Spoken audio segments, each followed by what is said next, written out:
m'appelle Sarah Hurtado-Vagès, donc je suis la petite sœur.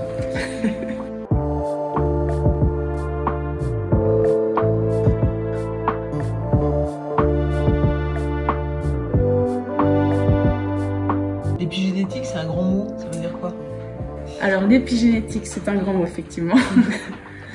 Alors si je devais le résumer, avant, on était persuadé qu'on pouvait plus ou moins expliquer tout par la génétique. Donc on sait que notre histoire, entre guillemets, ce qu'on est, ce qui nous forme, vient principalement de nos parents, à moitié du père et à moitié de la maman. Et quand on a fait des séquences qu'on dit génétiques, c'est-à-dire qu'on va lire le code de l'ADN de chaque personne, on pensait pouvoir justement expliquer les maladies. Donc si on avait un problème, par exemple, dans ce code-là, ça pouvait potentiellement expliquer une maladie. Et en fait, on s'est rendu compte en 2000, quand on a fait tous ces séquençages-là, qui en l'occurrence sont maintenant vraiment des choses qu'on peut faire tous les jours très rapidement, on ne pouvait pas tout expliquer. C'était plus compliqué que ça. C'était plus compliqué que ça. Et l'épigénétique, c'est quelque chose en fait de relativement ancien, mais c'est ce qui nous permet de comprendre en fait que au-dessus de ce code génétique qu'on a, où c'est des lettres en fait, A, T, G, etc., il y a en fait d'autres informations qui viennent se placer dessus. Et ça va avoir un impact en fait sur justement comment les gènes vont être régulés. Ça expliquait aussi autre chose, c'est avant on pouvait pas expliquer comment à partir d'une seule cellule, puisqu'à la base on est une seule cellule, comment en fait à partir de cette seule cellule on pouvait produire des organes comme ou des cellules du cerveau ou des cellules du cœur qui ont la même information génétique mais qui fonctionnent complètement différemment. Une cellule d'un cerveau ne va pas fonctionner de la même manière qu'une cellule du cœur. Et en fait, c'est comme si elles recevaient le même livre quand elles vont à l'école, on va dire, les cellules. Donc elles vont à l'école, elles reçoivent le même livre, sauf qu'en fait à l'école, dans l'école des muscles, on va leur apprendre à lire le chapitre 1 et 2. C'est grâce au chapitre 1 et 2 qu'elles vont pouvoir devenir des cellules musculaires, parce qu'on va leur indiquer comment elles doivent fonctionner. Et à l'école du cerveau, les cellules vont apprendre à lire uniquement le chapitre 3 et 4, par exemple, alors qu'elles ont eu le même livre. Et en fait, c'est les facteurs épigénétiques qui viennent se mettre sur ce livre pour dire « toi, tu dois lire le chapitre 1 et 2 ». Et d'autres facteurs qui viennent de dire aux cellules du cerveau « toi, tu dois lire le chapitre 3 et 4 ».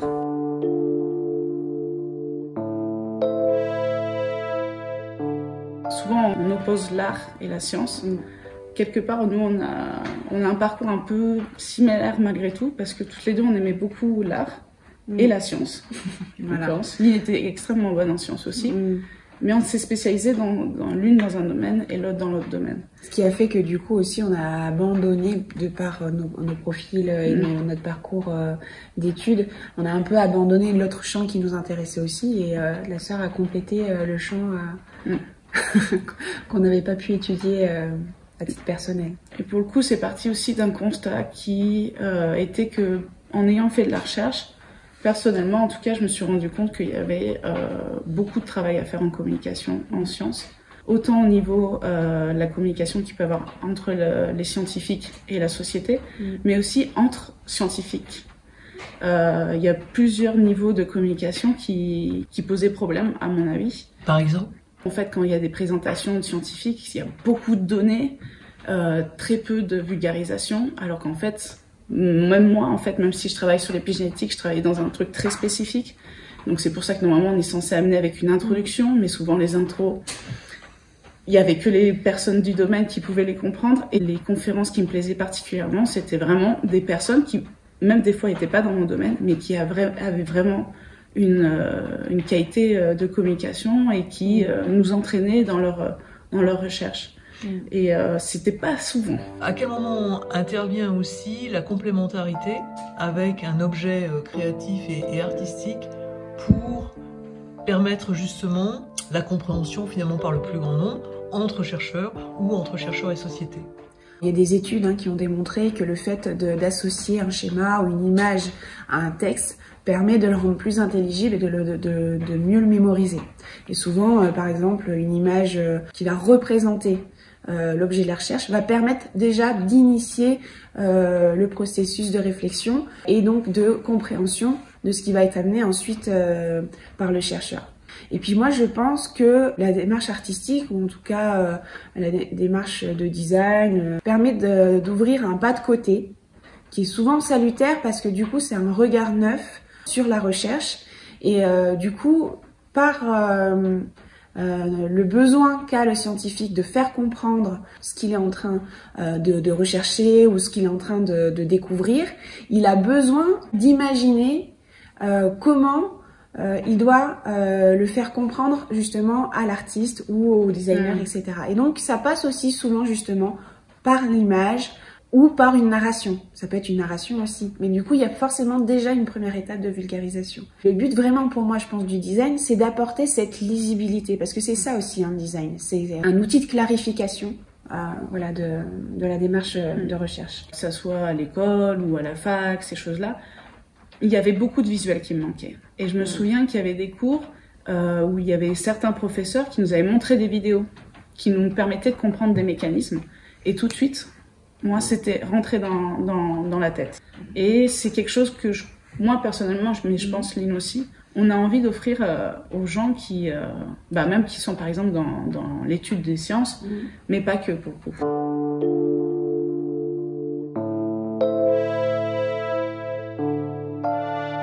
Notre entreprise, elle a vraiment deux axes, c'est-à-dire qu'à la fois, elle s'adresse directement aux chercheurs, aux laboratoires ou à toute entreprise d'ailleurs qui serait impliquée dans les sciences. Donc là, c'est offrir des outils les plus performants possibles à ces chercheurs-là, et puis aussi peut-être aussi de la compréhension aussi de leur travail. Je crois qu'ils ont parfois aussi besoin qu'on comprenne ce qu'ils font et d'être guidés, parce qu'au final ils connaissent pas bien le monde du design et de la communication. Et puis dans un deuxième temps, dans notre partie plus créative pour nous, c'est la démarche de vulgarisation, donc vis-à-vis d'un public plus large. Et là, je pense que la démarche artistique, ça permet un axe de compréhension différent. Nous, ce qu'on recherche justement, c'est de trouver, peut-être pas la pédagogie, mais des manières différentes d'apporter une pédagogie qui ne soit pas infantilisante, déjà, et qui apporte de l'émerveillement. Ça fait toujours plaisir, ouais. On va s'intéresser plus concrètement, justement, à des productions que vous avez réalisées. Alors, l'année dernière, on avait fait un court-métrage, tout en animation 2D, sur l'immunologie. On expliquait, en fait, les armes que notre corps peut avoir pour se défendre contre des attaques de virus, de bactéries, ces choses-là. Donc ça tombait entre guillemets bien, on l'avait pas fait exprès parce que c'était en pleine période de Covid. D'ailleurs, c'est aussi une période qui nous a bien montré qu'on avait vraiment beaucoup besoin de communication scientifique avec la société.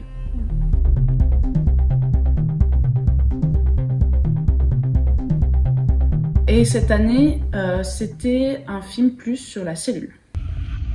Dans ces cellules, l'information génétique était bien protégée à l'intérieur d'un noyau. Donc nous, on a voulu partager avec les gens, en fait, ce que c'est une cellule et faire comprendre aussi que c'est grâce aux cellules qu'il y a de la vie sur Terre et qu'on a des cellules, comment elles fonctionnent et que nous, on est constitués de 1000 milliards de cellules, etc. Là, en fait, c'est parti d'une idée où on avait trouvé une structure en... Tu as trouvé. Polystyrène. Et je sais pas pourquoi, mais quand je l'ai vu, je me suis dit, c'est marrant, ça ressemble à une cellule. Pas du tout. Mais il y a certaines structures qui me rappelaient, en fait, ce qu'on appelle des compartiments. Donc, c'est des structures qui sont dans la cellule, qui permettent, en fait, de faire fonctionner la cellule. Donc, il n'y a pas que le noyau avec de l'ADN dedans. Il y a plein d'autres choses. La cellule elle a besoin d'énergie, donc elle va avoir une centrale nucléaire, entre guillemets. Elle va avoir besoin d'une poste pour envoyer les bons produits au bon endroit, etc. Et une centrale d'épuration. Une centrale d'épuration, oui, effectivement, elle a ça aussi. L'idée, c'est qu'en fait, on amenait la caméra dans cette structure et au fur et à mesure, on expliquait en fait ce que chaque structure, ce qu'elle faisait. D'après nos recherches dans la littérature, les espèces animales qui vivaient sur notre planète à l'ère post-industrielle possédaient à l'intérieur de leurs cellules des organites appelés mitochondries.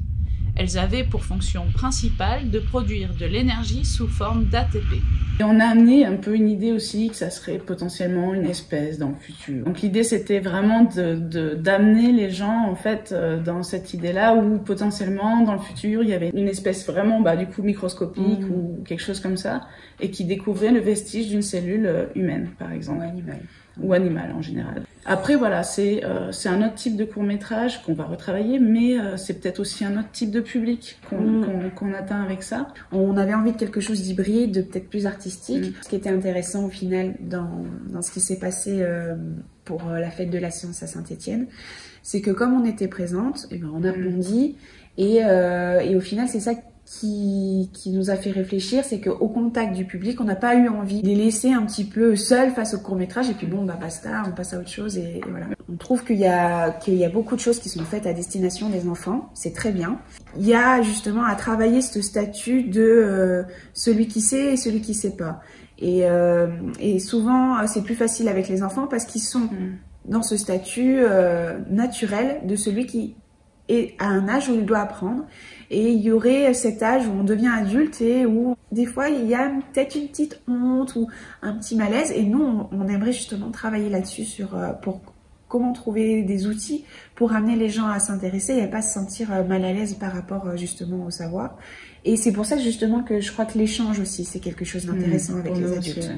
Pour nous et pour eux, parce que du coup, c'est un espace de discussion. C'est pas on vous met un endroit et puis vous allez apprendre quelque chose et puis il y aura pas en fait d'interaction les uns avec les autres. Est-ce qu'un objet qui est fait pour le grand public peut facilement être proposé aux chercheurs? Est-ce qu'il peut se l'approprier ou est-ce que pour lui il y aurait peut-être quelque chose justement d'infantilisant par rapport à une production grand public? Justement, je pense que c'est un problème. Je pense que justement en unissant avec un design aussi pour les adultes, une communication aussi pour les adultes, il y a des choses qu'on fait aujourd'hui et qu'on fera certainement dans le futur qui seront autant pour le grand public, mais aussi pour des scientifiques. Moi, il y a des choses que je regarde. Je pense qu'il y a beaucoup de scientifiques aussi, que ce soit sur YouTube ou ça soit sur Arte, des choses qui sont vulgarisées sur des thématiques qui ne sont pas les miennes et je suis très heureuse de les écouter de cette manière. Et c'est pas des choses infantilisantes. Donc dans ce cas-là, j'y vais aussi. Si c'est quelque chose... Des fois, on entend aussi du grand public, des fois des adultes, « Ah oui, mais c'est pour les enfants. » Et donc, il y a en fait une barrière. Mais au final, il y a aussi une envie et l'enfant est un prétexte pour venir voir l'exposition. Il y a ça aussi. oui, ça aussi, on le ressent aussi. Mais parce que les gens ont envie d'apprendre et c'est ce qu'on disait par rapport à cette honte. Des fois, on va utiliser les enfants, quelque part, même peut-être inconsciemment, pour les amener dans une exposition de sciences ou d'art ou peu importe. Et s'il y a de la médiation derrière ou s'il y a de la vulgarisation derrière, souvent, c'est des parents qui sont aussi contents de sortir de cette exposition. Parce qu'ils ont aussi appris des choses. Pour revenir juste sur les scientifiques, aux gains qu'ils peuvent avoir en clarifiant leur discours et en étant du coup plus percutants, parce que ça permet d'être tout simplement aussi plus percutant, ça veut dire que les gens vont se souvenir de leur travail et ça va être certainement des futurs partenariats et aussi de futures discussions. Et là on en revient à ce que disait Sarah, de futures discussions qui vont leur permettre d'améliorer leur recherche, mais aussi du coup d'améliorer leur partenariat. Moi, personnellement, j'ai eu peu de cours de communication. Donc c'est toutes des choses en fait qu'on a un petit peu mis de côté et qui, effectivement, malheureusement, peut faire défaut pour certaines personnes. Il y a des personnes qui vont passer moins bien leur message de recherche parce que justement, ils ont des problèmes de communication. Et d'autres qui vont les passer très très bien parce qu'ils vont avoir, entre guillemets, ce pouvoir-là. Parce que ça reste un pouvoir, moi, je trouve. Et c'est une chose où peut-être quotidiennement, on s'en rend peut-être pas compte, en fait, de l'impact positif ou négatif de tout ça. Ça reste quand même des recherches qui sont financées publiquement. Pour la grande majorité.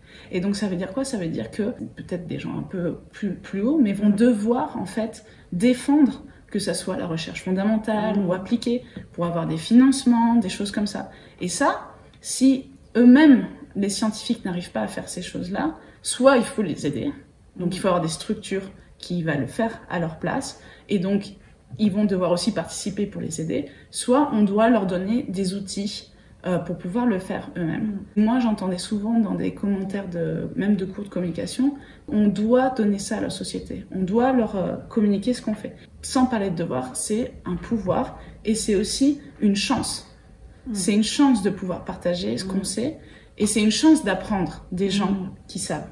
Donc, malheureusement, ça on l'oublie souvent quand on fait de la recherche, quand on est au laboratoire, parce c'est un discours qu'on n'a pas souvent non plus. Oui, puis dans un laboratoire de recherche, tu n'es pas forcément en contact de la société, et dans n'importe quelle entreprise, on n'est pas obligé de parler de son travail à l'extérieur, sauf que la recherche a forcément une implication pour le coup sur la société. Là, on l'a vu particulièrement ces derniers temps, une recherche fondamentale ou la recherche appliquée, et ça va de toute manière, plus ou moins long terme, transformer la vie des gens. Comment est-ce qu'on a accès à vos productions et quelle est la viabilité aussi économique de votre entreprise? On a une chaîne YouTube, on a notre site web. Voilà, on est sur Twitter, sur LinkedIn, mais pour voir nos courts-métrages ou ces choses-là, ou même les illustrations qu'on fait, le travail qu'on fait avec les réseaux de recherche. On a tout ça sur notre site web. Et la viabilité économique, eh ben, pour une première année, nous, on n'est pas mal du tout. Disons qu'on a un partenaire qui nous fait confiance. On a eu beaucoup de chance. C'est un réseau européen de laboratoires de recherche. Qui nous a demandé de faire du montage de vidéos, justement, de conférences, puisque tout s'est mis en ligne à cause du Covid. Donc c'est une chose à laquelle on n'avait pas pensé, et puis très vite c'est un besoin qui est apparu avec le Covid, donc on s'est proposé et ça a plutôt bien marché. Puis on a aussi pris en charge l'ensemble de la communication sur les canaux des réseaux sociaux, etc. pour justement annoncer ces différentes conférences. Voilà. Donc on travaille sur plusieurs choses avec eux, mais pour la deuxième année il faudra évidemment étendre davantage notre réseau local ou international. Disons que pour l'instant, la viabilité de notre entreprise, elle passe surtout justement par les services de communication qu'on offre, soit au réseau de laboratoires, aux laboratoires de recherche, etc., soit au centre de médiation en culture scientifique. Et les courts-métrages, je pense que c'est quelque chose de toute façon que l'on gardera pour nous. Après, c'est aussi des prestations qu'on peut offrir à des partenaires ou à des clients. La partie court-métrage, c'est quelque chose qui nous permet comme on disait tout à l'heure, de faire de la recherche. Donc la recherche en pédagogie, la recherche artistique et la recherche en vulgarisation scientifique. C'est peut-être le côté le plus chronophage et le plus motivant. Oui, je pense. Enfin, chronophage, je sais. Oui, c'est chronophage. Oui. C'est chronophage. Oui. Mais on verra dans le futur, mais c'est vraiment quelque chose qu'on s'est dit, au moins on fait un projet par an, on essaye. Après, on verra en fonction aussi des prestations qu'on devra faire avec nos clients. Mais c'est quelque chose qui nous permet aussi, nous, vraiment d'apprendre beaucoup. Ne serait-ce qu'au niveau de sciences, de vulgarisation, mais au niveau technique aussi. Parce que du coup, on monte des vidéos, on fait du son, on fait de la musique, on fait les animations. On fait les voix, on fait les animations. Donc, pour nous aussi, en fait, c'est stimulant. C'est stimulant, c'est un lieu d'apprentissage. Je crois que c'est deux sœurs qui avaient écrit...